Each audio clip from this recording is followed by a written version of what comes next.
kung meron kang trade na halimbawa, pinasok mo kanina or kahapon or meron kang trade na nagra-run pa ngayon pero nag-profit ka na kanina, kumbaga meron kang mga hino-hold na mga runners.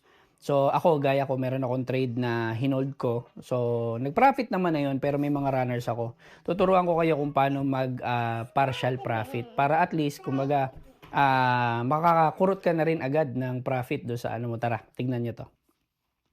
So, pupunta ako ngayon sa aking MetaTrader 5. Ayan. So, ito yung app na ginagamit ko for trading. So, sa MetaTrader 5. So, dito ako nag-trade sa gold. So, ayan. So, tingnan nyo yung chart right now. Nagra-run siya. Pero, ayan, running siya. So, ngayon tuturuan ko kayo kung paano mag-partial profit, which is very important para at least makakuha ka na kagad ng kita. So, nakikita nyo itong gold na naka-buy na 0.10 or 0.1 yung lot size. So, running siya. Meron akong $268 na profit dyan. Pero all in all total, may tatlong entry yan. So, ito yung $363. Ibig sabihin, pwede ko na itong i-close. Meron akong $300 right now. Pero ang tuturo ko sa inyo is mag-partial. So, ito, i-close ko itong 200, itong nagra-run ito nasa pinakababa.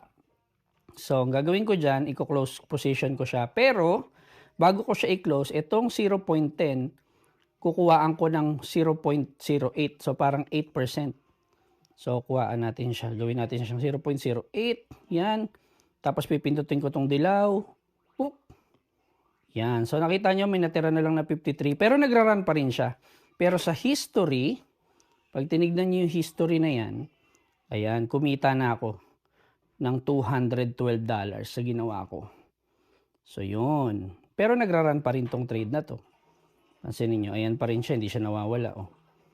Okay? Pero naka-SL na yan to BE para kahit mag-reverse yan, ibig sabihin, may kita na. So yun guys, I hope meron ako na-share sa inyo kahit paano. Kung bago ka na trader, pwede yan makatulong sa'yo para makasecure ka ng profits mo.